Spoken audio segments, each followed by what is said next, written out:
Pessoal, boa noite. Tudo bem? Vamos lá. Vamos lá. Ok, né? Aí, Gilmar, Andréia, Bruno, Giselda, Jusilei, Danis Clay, Lúcio, Kellerman, William, enfim, e demais colegas aí. Deixa eu espelhar aqui para vocês o material.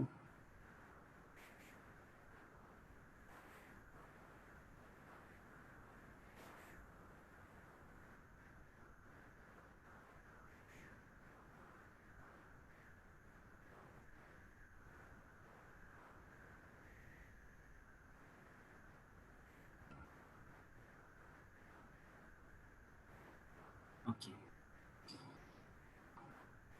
Queridos, boa noite. Vamos dar início aí a nossa aula de processo coletivo, dando continuidade aí, né, de onde havíamos parado. Então, nós paramos aqui em mandado de segurança coletivo, né? Vamos falar um pouquinho sobre mandado de segurança coletivo, né, ou também popularmente conhecido como MS. O mandado de segurança é muito utilizado em pretensões individuais, né, e aqui se assimila muito também às pretensões coletivas. Então, a gente vai verificar, né, em quais pontos eles são semelhantes, né, e em quais pontos eles não são semelhantes, ou seja, né, em relação ao mandado ao MS coletivo e ao MS individual, e a lei é a 2016/2009, e essa lei ela tutela tanto o MS individual como o MS coletivo. Oportunamente, talvez vocês já tenham tido, né, uma aula específica, né, tratando aí do MS individual, se não com o professor Afonso, com outro professor, ou talvez ainda terão essa aula aí tratando dos procedimentos especiais. Tá? É óbvio que os procedimentos especiais que vocês trabalham são os procedimentos tutelados pelo Código de Processo Civil, como, né, por exemplo, a ação de consignação em pagamento, a ação de desapropriação, né, o uso capião, enfim, que estão tutelados ali no Código de Processo Civil. No entanto, né, o MS não está tutelado no Código de Processo Civil. Eu tenho uma lei específica que trata, né, dessa temática processual, que na verdade vocês já até, muitos de vocês já conhecem, né, quando é que pode se usar o mandado de segurança. Na verdade, né, a sua finalidade é preservar, né, ou reparar interesses individuais, se tratando de mandado de segurança individual, né, ou meta-individuais ou transindividuais, coletivos, em se tratando de MS coletivo. Então, veja, qual é a semelhança aí do MS individual e o MS coletivo? Eu vou chamar aqui de MS, tá? Logicamente, para a gente não perder muito tempo aqui falando de mandado de segurança, né, individual ou coletivo. Tome cuidado aí que aqui eu vejo muito aluno que até terminou o curso, está lá já em fase de conclusão do curso, ele vem conversar com o professor e ele fala: professor, cabe mandato de segurança. Não existe mandato de segurança. Tá? Aqui é mandado de segurança, até porque a decisão ela é mandamental. Então, os efeitos aqui da sentença e da decisão, após, obviamente, aqui eu estou falando não em caráter liminar, não estou falando aqui de uma tutela, de um pedido de tutela antecipado, não é isso? Eu estou falando aqui já da decisão do mérito. Né? A decisão do mérito ela é mandamental, ou seja, vai mandar, né, que se execute, que se faça, que se cumpra, né, conforme determinado aí pela justiça. Então, por isso é mandado, né, porque ela tem natureza mandamental, e não mandato, certo? Mandato porque você, na verdade, tem a outorga de alguém para representá-lo. E aí a gente lembra logo aqui, né, do mandato, né, do vereador, do prefeito, né, onde ele tem a outorga de 4 anos, né, representar o cidadão, né, os cidadãos, né, que os escolheram ali por um período de tempo. Tá? Então, na verdade, é o mesmo que uma procuração. Né? A procuração também lhe outorga um mandato, né? Ou seja, você tem poderes específicos inerentes ali ao mandato. O que difere aqui do mandado, porque eu tenho a natureza jurídica aqui, né, meramente mandamental, conforme eu expliquei. Então, é mandado de segurança, né? MS, individual ou coletivo. Na prática, como eu disse a vocês, ele é muito mais utilizado de forma individual, tá? Mas também bastante utilizado, né, de forma coletiva quando se trata aí dos interesses de uma categoria, de uma coletividade ou até mesmo de interesses transindividuais, como no caso aí, né, do direito do consumidor, ou nas relações com o meio ambiente, né? E por falar em meio ambiente, eu gostaria até que vocês acompanhassem durante essa semana e nas próximas aí, os efeitos da decisão dada ontem, né, pelo Conselho Nacional do Meio Ambiente, presidido pelo ministro Ricardo Salles. Então, vocês viram que nessa sessão do CONAMA, né, nessa reunião do CONAMA, nós tivemos várias resoluções, né, que foram canceladas, né, resoluções já antigas do CONAMA, que protegiam áreas de restingas, áreas de Mata Atlântica, áreas de cursos d'água, né, olho d'água, e, na verdade, essas resoluções, elas foram revogadas, tá? Agora dando um novo tratamento jurídico a essas áreas. Aí eu, particularmente, aqui, eu ainda não estudei, né, detalhadamente quais foram as resoluções e, enfim, e quais as consequências que isso pode trazer aí ao meio ambiente, mas eu digo a vocês que qualquer resolução, qualquer portaria, qualquer lei inerente aí a meio ambiente, inerente aí aos direitos do consumidor, à criança e ao adolescente, ao idoso, tudo isso que se trata de um direito transindividual, ou até mesmo, né, de uma categoria, de uma coletividade, como é o caso de idoso, como é o caso, né, da criança e do adolescente, todas elas são conquistas que se deram ao longo de anos, muitas vezes. Então, você, por exemplo, mitigar uma, uma portaria, uma resolução, um instrumento jurídico, seja ele, né, qual for, inerente à tutela do meio ambiente, eu acho que, de certa forma, é um retrocesso.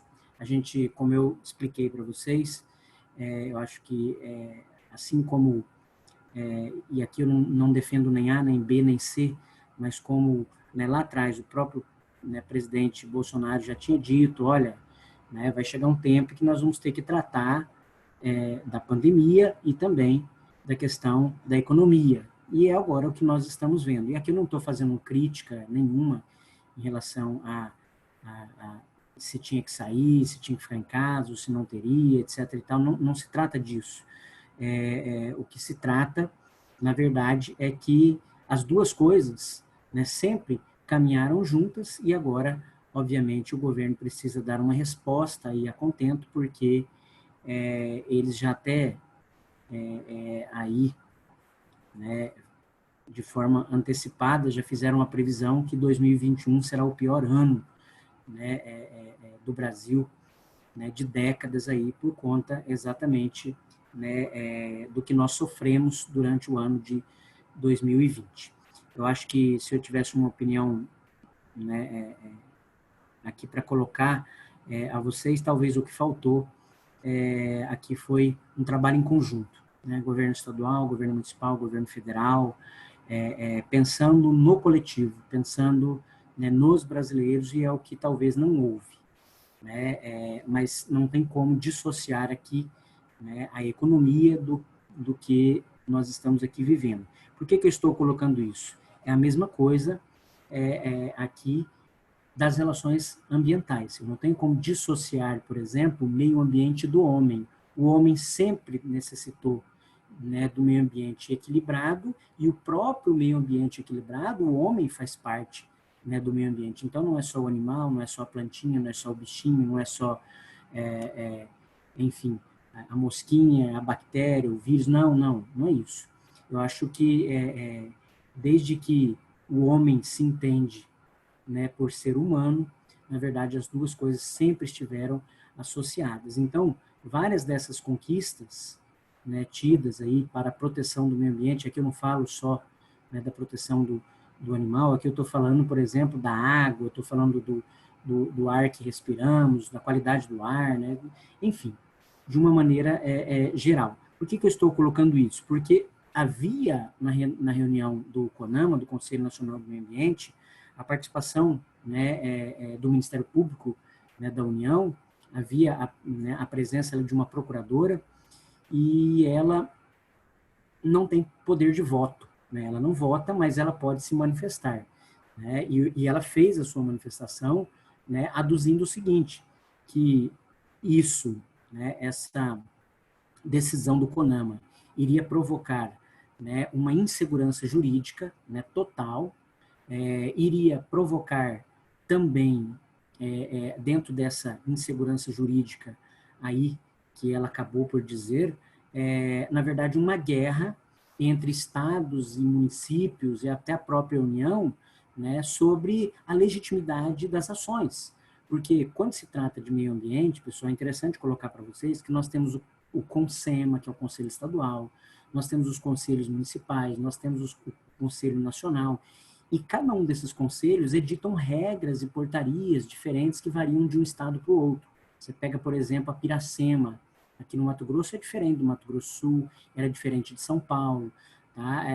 Então, são regramentos que se distanciam aí de uma decisão macro, né? Até porque leva-se em consideração o bioma de cada região. E aqui no Mato Grosso nós temos 3 grandes biomas: Pantanal, Floresta Amazônica, Cerrado e o Cerradão ainda, né? Que na verdade é uma área de transição entre Cerrado e Floresta Amazônica.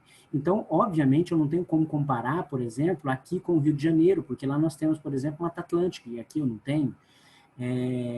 E aí, a insegurança jurídica a ser provocada com a revogação dessas resoluções, ela traz aí uma série de consequências ao ordenamento jurídico inerentes aí ao tema meio ambiente. Então, por que eu estou dizendo isso? Porque eu quero que vocês acompanhem essa notícia, porque muito provavelmente que será intentado aí uma ação civil pública. Tá? Nós estudamos sobre ação civil pública, então vocês acompanhando o noticiário e a própria procuradora, né, o Ministério Público, na reunião, né, se manifestou dessa maneira, que, né, obviamente, uma vez aprovado a revogação daquelas resoluções, o Ministério Público iria propor as medidas judiciais cabíveis, né, no que tange a proteção a esse direito transindividual, que é o meio ambiente. Então, não é porque, por exemplo, você revogou uma portaria, uma resolução que diz respeito à Mata Atlântica, e aqui no meu estado, né, nós não temos Mata Atlântica, não é por isso que não me interessa, né? Se trata não de um direito individual, ou muito menos coletivo, é de um direito transindividual. É meu, é seu, é do cara que mora lá, é do cara que mora do lado, do cara que está do outro lado do planeta, né? E que diz respeito a várias situações, e uma delas é exatamente a proteção, né, de nascentes, de água, né, até porque nós somos um país que tem uma bacia hidrográfica muito grande, mas, na verdade, se não houver proteção, nós sofreremos as consequências disso num período, né, de tempo curto. Mas aqui, pessoal, sem politizar, não é essa a minha intenção é que vocês, então, acompanhem o noticiário para verificar se nas próximas semanas haverá alguma medida judicial. Obviamente, a medida judicial cabível é uma ação civil pública, né, e ela pode ser ela pode, eu acredito que vai ser intentada pelo Ministério Público, né? E aí, obviamente, com algum pedido, né, de tutela antecipada, né, alguma medida, né, cautelar, para suspender os efeitos dessa decisão dada pelo CONAMA, né, até que se julgue o mérito da questão.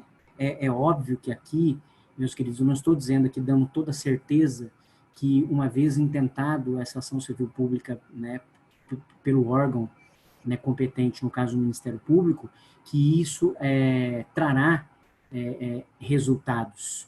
Né? Nós tivemos, por exemplo, o Código Florestal, né, um novo Código Florestal, que suprimiu áreas, por exemplo, de encostas de morro que foram diminuídas. Né? Houveram aí até mesmo ações diretas de inconstitucionalidade, né, a esse respeito.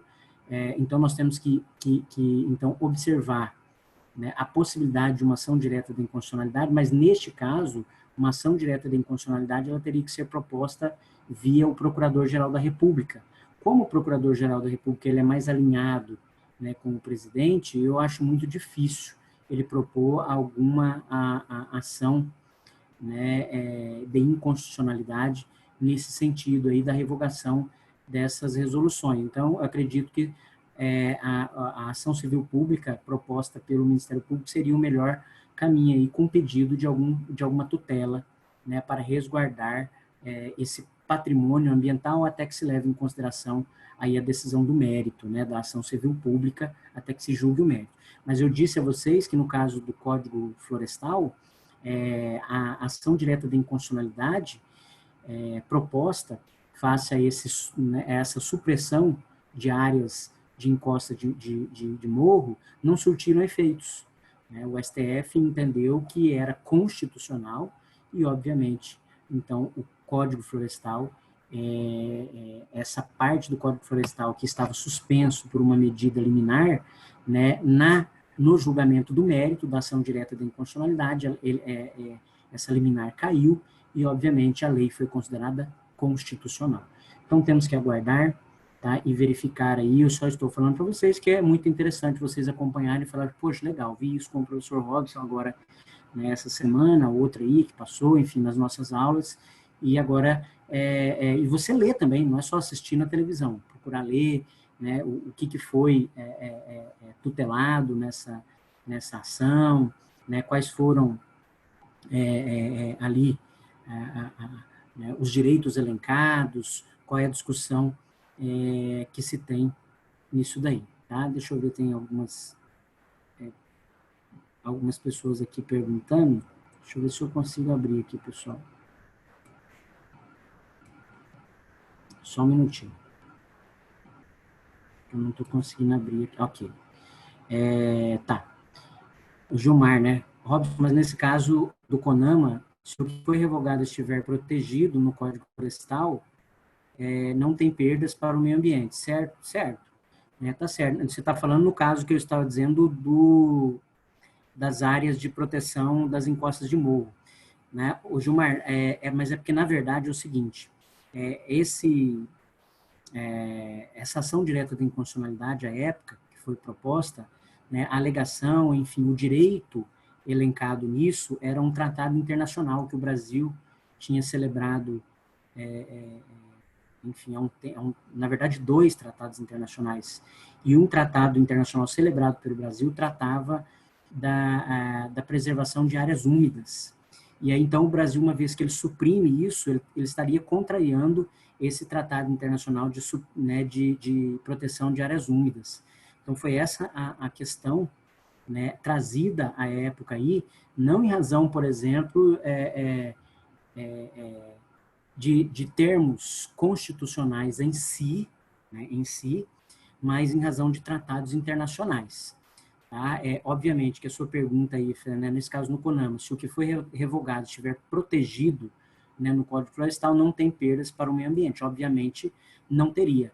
Mas quando o Ministério Público ele traz isso a conhecimento do Judiciário, ele vai trazer questões também, principalmente, né, tratados internacionais celebrados aí na área do meio ambiente. Né? E esses tratados internacionais, eles são creditados na ONU ou creditados até mesmo em outros em outros países, então acaba que ele tem, né, de certa forma, aí, força nessas discussões relacionadas aí ao tema de direito constitucional.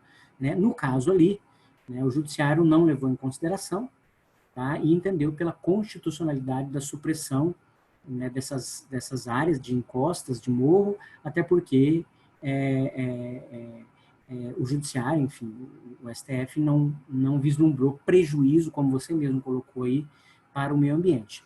Então, enfim, essa ação civil pública a ser proposta aí pelo Ministério Público, né, não é de hoje para amanhã. Então, quer dizer, é uma coisa que tem que ser muito bem preparada, muito bem fundamentada, para não dar margem ali para uma decisão precipitada do juiz. Né? Então, nós temos que aguardar aí e verificar os próximos capítulos aí. O fato de tudo isso é que houve uma alteração, né, no CONAMA.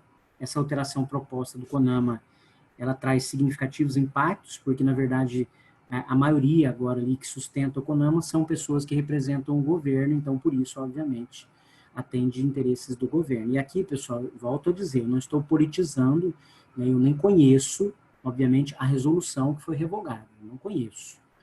Então, eu teria que estudar, verificar e até dizer, olha, acredito que essa situação aqui não traga prejuízos efetivos, talvez essa outra aqui sim, tal. Mas existe uma pressão muito grande, tá, da bancada ruralista, de empresários, né, de outros setores, né, para facilitar, né, aí os mecanismos de produção no Brasil, que necessariamente não é somente o agronegócio, né, são entre outros também aí. E é o que está, né, havendo, é o que nós estamos observando. É só início, eu já tenho notícias que outras demandas inerentes aí ao sistema, né, de proteção ambiental serão novamente discutidas e colocadas aí à votação para posterior revogação, para facilitar aí o trabalho de empresas, né, de pessoas ligadas aí ao agro, etc, etc. Tá? Pessoal, mas assim, o que eu quero de vocês é apenas uma reflexão, tá? Não quero aqui politizar, longe disso, né? Se está certo, se está errado, se é o partido E, o partido C, o partido A, se é o deputado, se é o presidente, se é o governador, não é isso. Na verdade, eu quero que vocês observem que no decorrer da próxima semana, com toda certeza, algum mecanismo, né, de proteção, né, evocado para a proteção, né, virá à tona, seja aí através, né, de uma ação, né, de inconstitucionalidade mesmo, seja através de um mandado de segurança, acredito que não, né, pelo menos não vejo fundamento para um mandado de segurança, mas de uma ação civil pública, sim, né, e talvez de uma ação popular, mas no caso ali o Ministério Público, né, já sinalizou que isso se dará através de uma ação civil pública. Tá? Qual é a semelhança, então, entre o MS coletivo e o MS individual? Pessoal, e agora eu vou tratar de semelhança. Requisitos. Reivindicar direito líquido e certo. O que é um direito líquido e certo? Quando é que eu digo, olha, reivindicar direito líquido e certo? Certo em relação à sua qualidade, quantidade, ou seja, em relação às suas características. Lembra lá em Direito das Obrigações, vocês viram comigo. Né? Então, quando estudamos lá, né, obrigação de dar coisa certa. Ela é individualizada, caracterizada, quanto à sua espécie, quanto à sua qualidade, né, tudo isso. Então, isso é certo. E o que é um direito líquido? Líquido é aquilo que pode ser exigido. Né? É aquilo que ele pode ser exigido. Eu posso chegar lá, por exemplo, no juiz, e reivindicar, por exemplo, uma passagem que eu comprei para a Lua, e agora, né, o sujeito não quer me entregar. Obviamente, eu até tenho o direito ali certo, mas ele não tem liquidez. Eu não posso exigir isso, até porque se trata de um pedido absolutamente o quê? Impossível. Impossível. Né? Eu até consigo determinar, mas é impossível. Então, líquido e certo significa dizer que é exigível e ele é certo em relação à sua qualidade, às suas características, né, essenciais. Então, é reivindicar esse direito líquido e certo, caso tenha havido um ato, né, cometido aí com abuso de poder ou ilegalidade. Então, geralmente, na prática, são atos que estão eivados de abuso de poder, né, por uma autoridade coatora. Geralmente é um ministro, um governador, um secretário, um prefeito, enfim, qualquer autoridade que tenha aí um poder de decisão, mas que, obviamente, essa sua decisão esteja eivada de abuso ou de ilegalidade, né? Então, significa dizer que esse direito líquido certo não pode também estar amparado por habeas corpus ou habeas data. Então, se há um direito que pode ser amparado por habeas corpus e por habeas data, não cabe MS. Não, ele não é amparado nem por habeas corpus, nem por habeas data. Então, eu verifico aí, né, o abuso, né, da autoridade coatora, a ilegalidade, e se eu teria aí um direito líquido e certo. Fora isso, nós temos uma coisinha chamada fumus boniuris e periculum in mora, que aqui também é discutido. Quer dizer, a fumaça do bom direito e o perigo da demora, que se discute no mandado de segurança individual e que aqui também é discutido. Significa dizer, olha, eu tenho aqui, né, aquilo que, de certa forma, já transparece ser o meu direito, mas caso não seja atendido aqui, agora, né, via tutela antecipada, o perigo da demora traz consequências irreversíveis. E aí, então, uma vez que eu venha requerer uma medida, né, de tutela antecipada para guarnecer aí os efeitos de uma decisão, que é o que a gente chama de liminar, né, eu só tenho aqui a resguardar-se através do fumus boniuris e do periculum in mora, tá? Então, veja, para tutelar esse direito, ele tem que ser um direito líquido e certo contra ato aí, né, de autoridade, né, pública, que seja, né, coatora, e que esse ato esteja eivado aí de ilegalidade ou de abuso de poder. Fora isso, se eu quiser aí requerer uma medida antecipada, né, uma tutela antecipada, que é a antiga medida cautelar, ou antiga, né, ou a liminar, que se fala, né, no mandado de segurança, se eu tiver interesse na liminar, obviamente, aí eu tenho que comprovar o bom direito, né, e o perigo da demora. A legitimidade passiva, pessoal, né, quem é a autoridade coatora que praticou o ato impugnado? Aí depende muito, tá? Depende muito da situação. Eu chamo a atenção de vocês e queria que vocês deixassem marcado isso daí também no material de vocês, ou um livro, sei lá, onde vocês acharem interessante aí.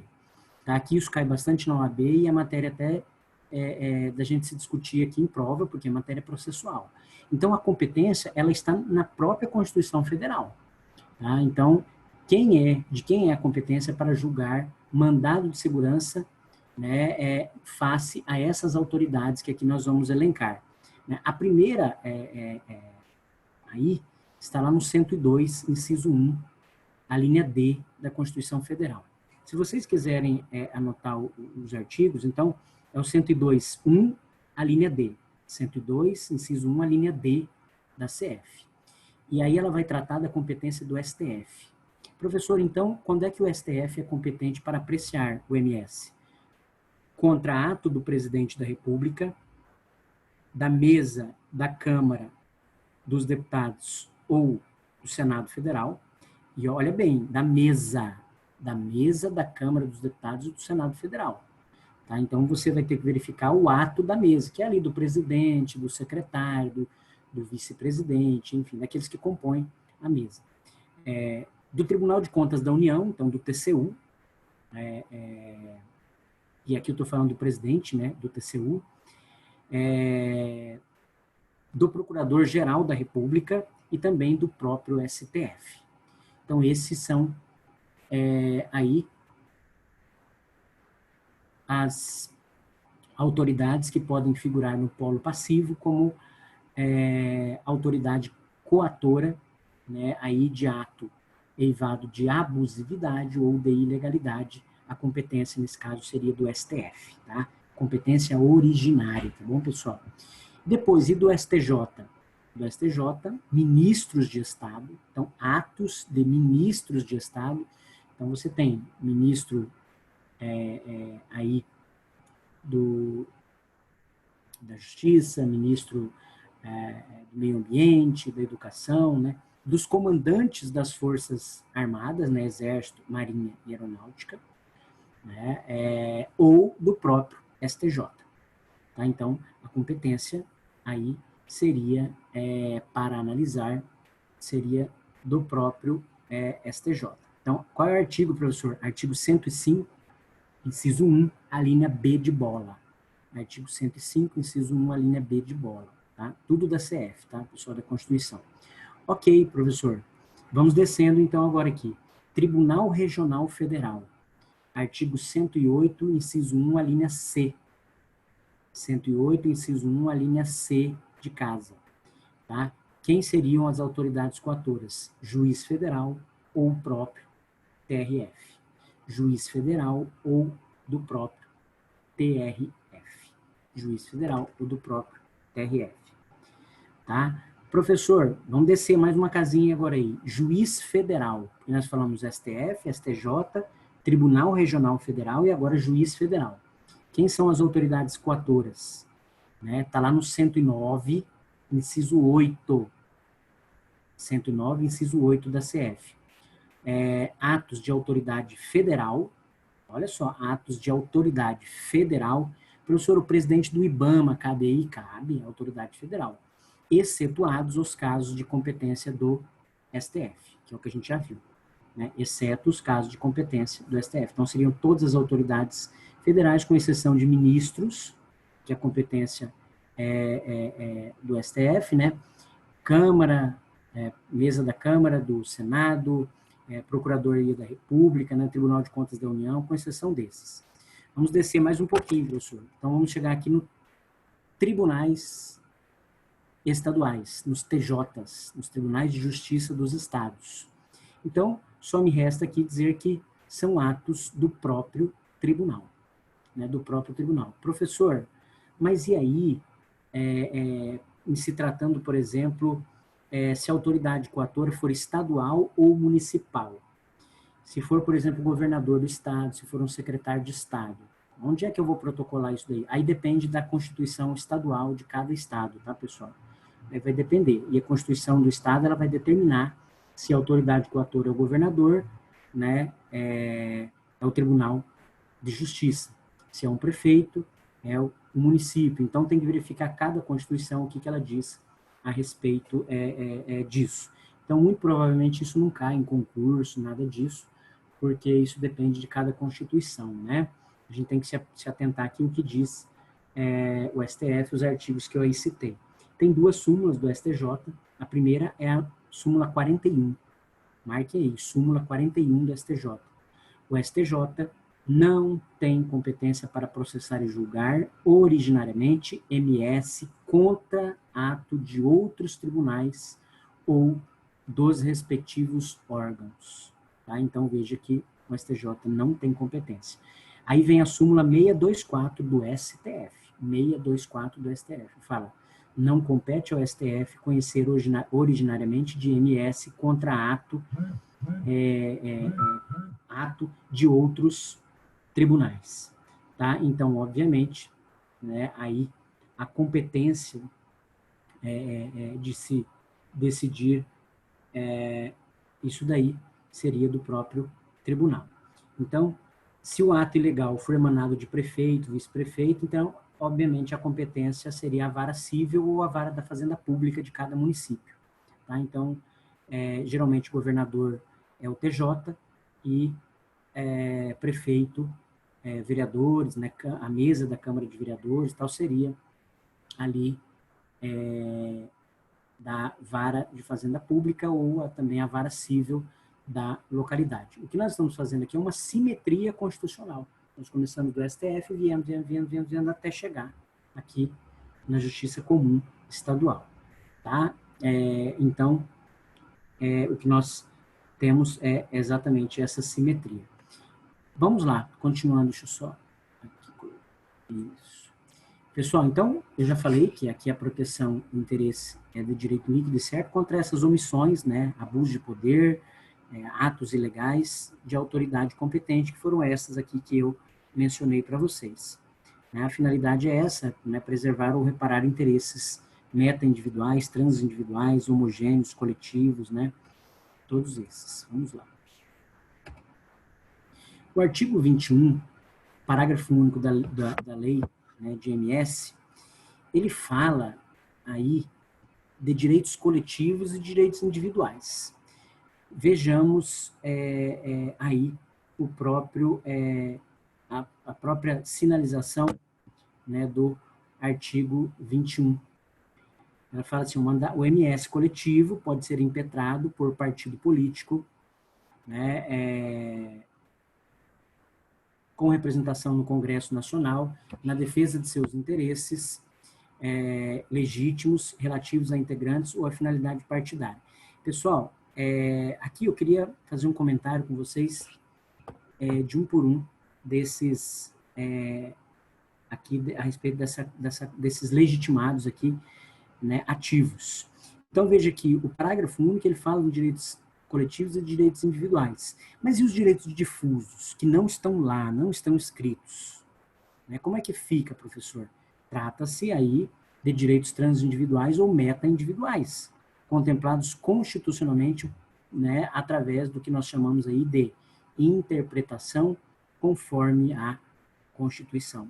Então, obviamente, se a Constituição Federal, ela resguarda, ela tutela o interesse dessas categorias, enfim, né, desses legitimados aqui que a gente vai falar, obviamente, ela tutela também esses interesses difusos, e aqui nós temos também, por simetria, né, uma adequação do MS coletivo ao microsistema processual coletivo, que trabalha aqui a ação civil pública e o Código de Defesa do Consumidor.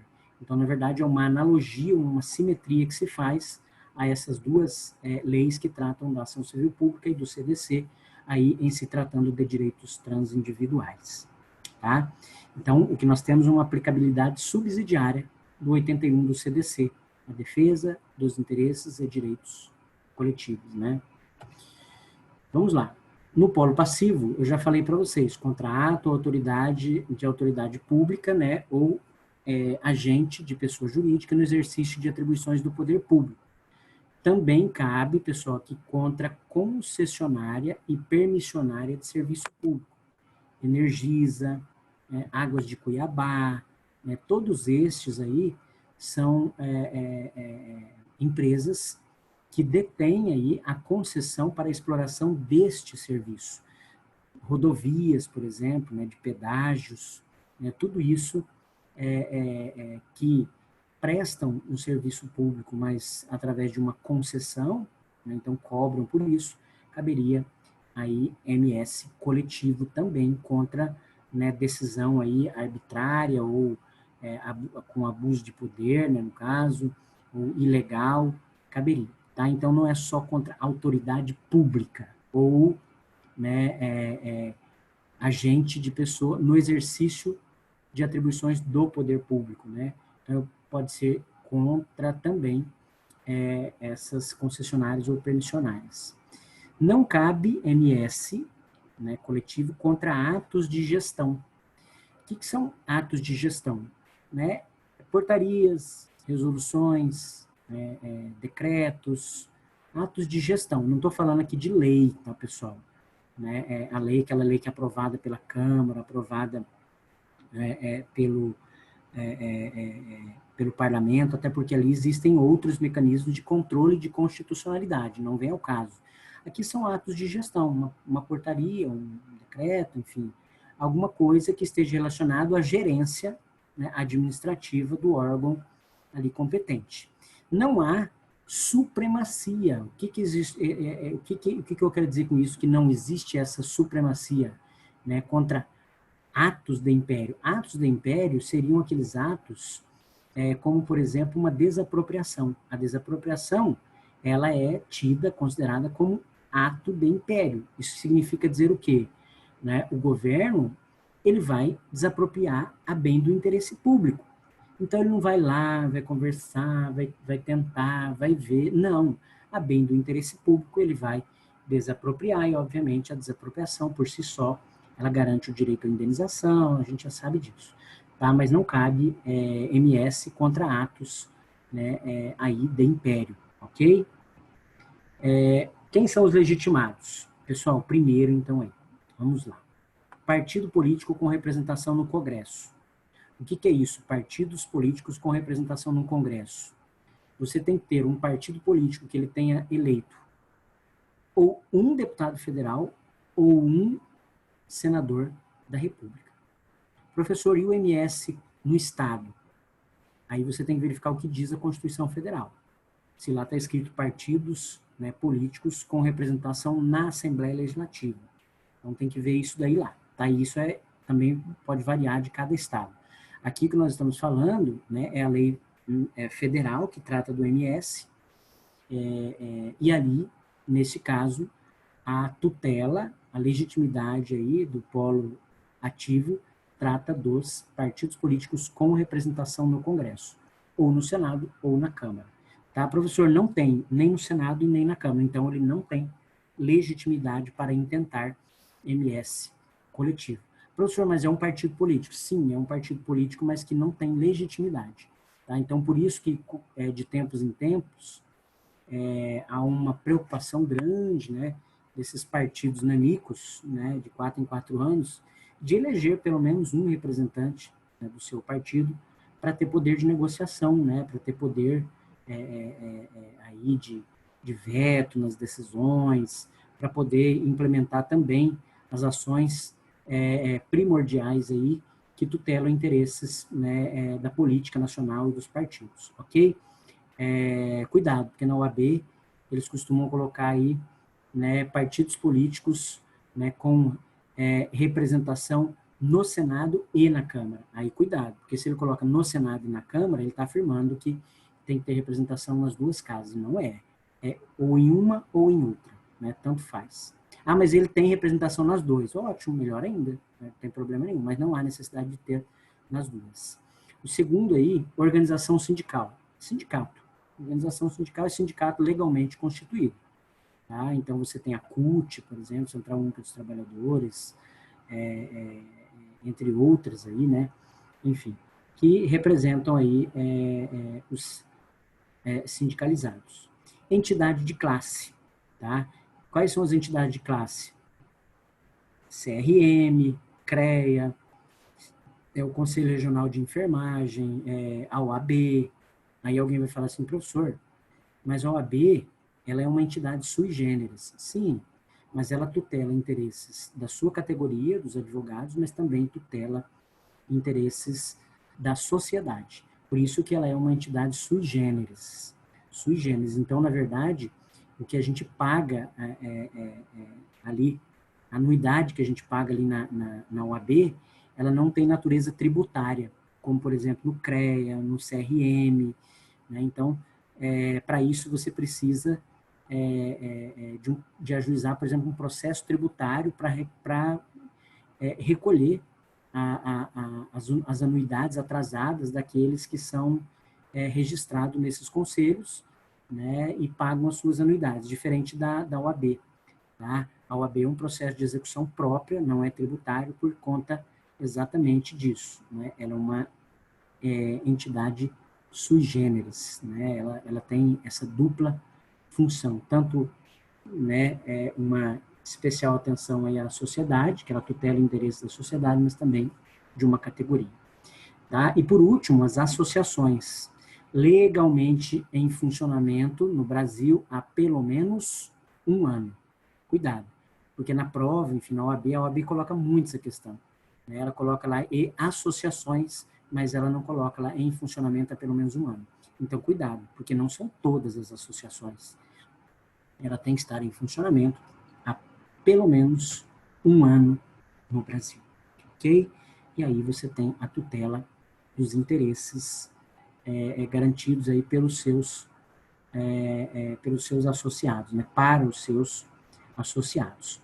Ok? Né? Então, né, comentei com vocês aí sobre, né, quem são os legítimos, né, os legitimados. Né? Eu falei um pouquinho sobre essa medida, né, cautelar. Qual é a diferença, pessoal, então, agora entre o mandado de segurança individual e o mandado de segurança coletivo, depois de tudo isso que eu falei? Qual é a diferença? A diferença é, primeiro, quanto à legitimidade. Então, por exemplo, partido político com representação no Congresso Nacional. Então, veja que, para que o partido, né, político tenha representação, ele deve ter seu representante ou como senador ou como deputado federal. Né? Não há necessidade das duas casas. Então, e, obviamente, que aqui eu tenho a legitimidade, mas eu tenho também o objeto. Que o objeto aqui é defender interesses, né, partidários, né, do seu partido. Então, partido político não pode impetrar mandado de segurança coletivo defendendo interesses, né, defendendo direitos de toda a população. Não pode, professor? Não pode. Tá? O que ele faz é tutela o mandado de segurança para defender direitos aí do partido, né, do seu estatuto, da finalidade partidária. Nesse caso aí, né, em se tratando, por exemplo, de direito da população, aí você vai se utilizar, né, da ação civil pública, da ação popular ou do MS individual. Tá? Então, por isso eu tenho, a diferença é a legitimidade e também o objeto. Tá? Então, por exemplo, sindicato, para os sindicalizados, né, entidade, para quem tem o registro lá no conselho, né? Então, tudo isso devemos levar em consideração que é apenas para defender a temática relacionada a esses grupos de pessoas e não, obviamente, em razão da população, né, do povo, né? Obviamente, o mandado de segurança, então, é para defender direitos coletivos, né, entendendo aí esses direitos coletivos como individuais homogêneos também, tá? Então, lá no artigo 21, inciso 1, ele fala, coletivos, né, são assim entendidos para efeitos dessa lei, os transindividuais de natureza indivisível, olha que legal, né, de que seja titular grupo, categoria de pessoas ligadas entre si, e os individuais homogêneos, assim entendidos para os efeitos dessa lei, os decorrentes de origem comum e da atividade ou situação específica da totalidade e da parte dos associados. Tá? Então, esse aqui seriam essas tutelam essas situações aí. Coisa julgada. Como se dá o efeito de uma decisão de um MS coletivo? Ela vai beneficiar, pessoal, obviamente aqui eu não estou falando do MS individual, né? Então ela vai beneficiar quem? Se é partido político, são os filiados. Se é associação, os associados. Se é o sindicato, são os sindicalizados. Então, beneficia todos os associados ou membros, né, que já não tenham ajuizado a ação individual ou que, tendo ingressado com o MS individual, tenha desistido da ação. Aqui eu faço um parêntese, porque muitas vezes você fala, professor, e se tem um MS individual em curso e depois é proposto um MS coletivo? Na verdade, a legislação fala o seguinte, né, olha só, tem o direito de ingressar na tutela coletiva e, se for o caso, requerer a suspensão dessa individual. Então, ficaria a critério do sujeito. Não, eu vou prosseguir com a ação. Não, eu vou requerer aqui a suspensão até que seja decidido essa tutela coletiva.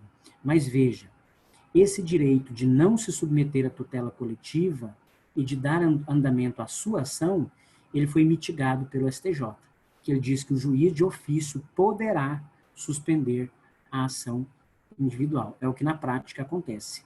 Tá? Ele suspende aí o curso dessa ação monocrática para aguardar aí a decisão de uma tutela, né, coletiva. Deixa eu só ver se eu tenho alguém perguntando aqui, mas não consigo abrir aqui, pessoal.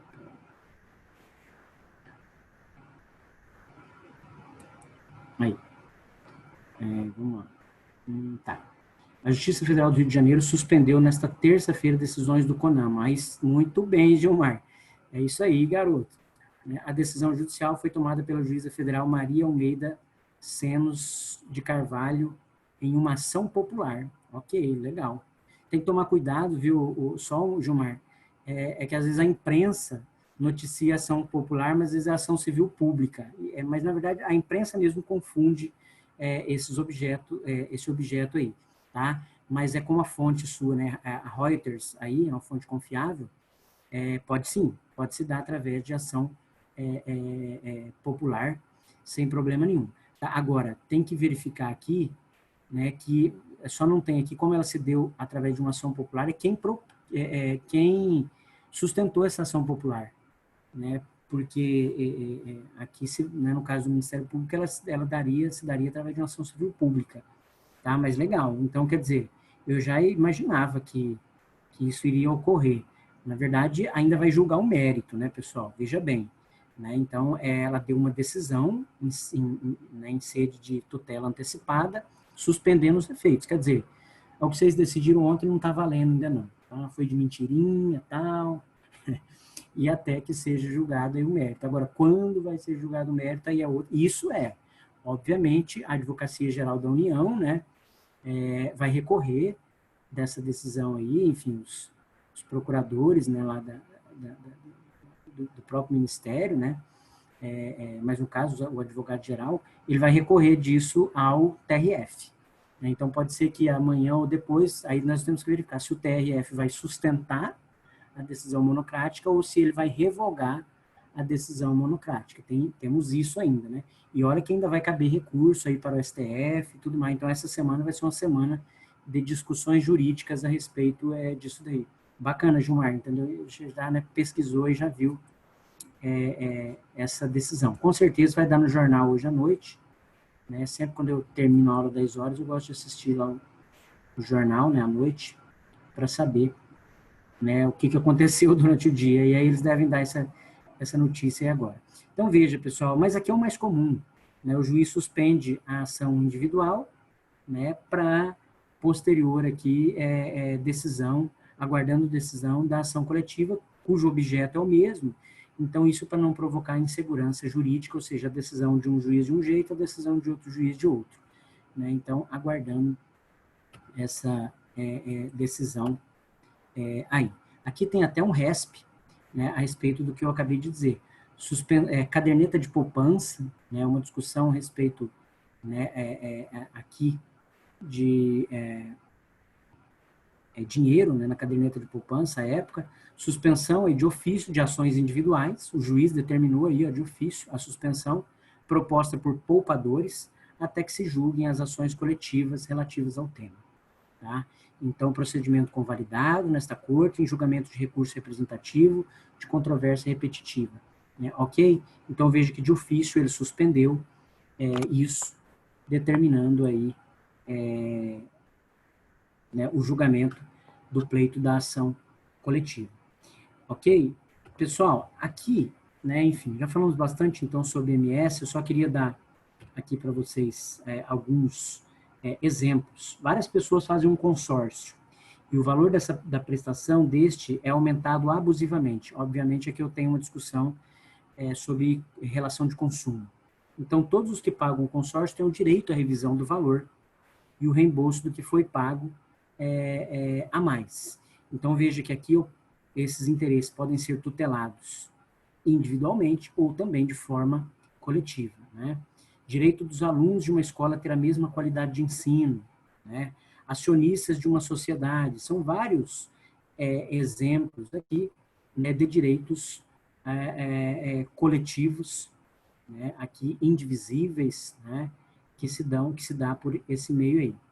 Outro exemplo de direitos individuais, agora homogêneos, né, adquirentes de produto do mesmo lote com defeito de fabricação. São direitos individuais, no entanto, homogêneos, quer dizer, todos que compraram aquele produto apresentam o mesmo defeito, e aí isso pode ser tutelado aí por ações individuais, mas como também, né, por aquele que é consumidor, né, que adquiriu o produto, mas também por uma associação, por exemplo, que representa os consumidores, né, caberia, tá?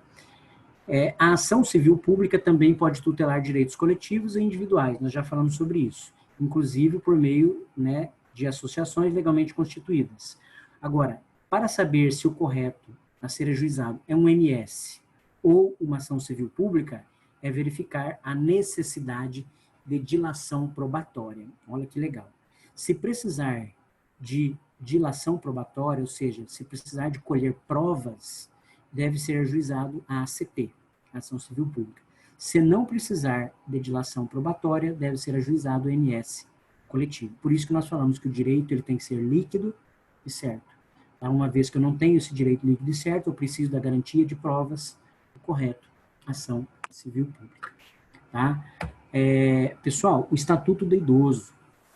Na verdade, aqui, a discussão que gira em torno do Estatuto do Idoso, que é a Lei 10.741 de 2003, ele não traz, né, na lei, dispositivos, por exemplo, processuais. Né? É mais uma lei de cunho de direito material e, obviamente, a intenção ali que pode se dar através de uma ação civil pública, ela pode se dar através de uma ação popular, até mesmo de um mandado de segurança, né? Aí é proteger o que? Os interesses difusos e coletivos individuais homogêneos de quem? Do idoso. Além dessa esfera jurisdicional, impõe-se o controle social pela própria sociedade, que se dá através de ação popular, né? E aqui, a representação máxima do processo, a prioridade na tramitação de processos judiciais que envolvam idoso. Tá? Então, essas pessoas têm aí, né, a garantia, né, a prioridade nessa tramitação, ok? Deixa eu só verificar aqui um detalhe para vocês, para que eu não passe em branco.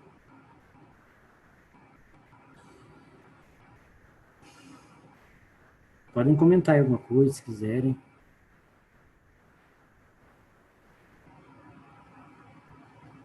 Fiquem à vontade já para a gente ir encerrando.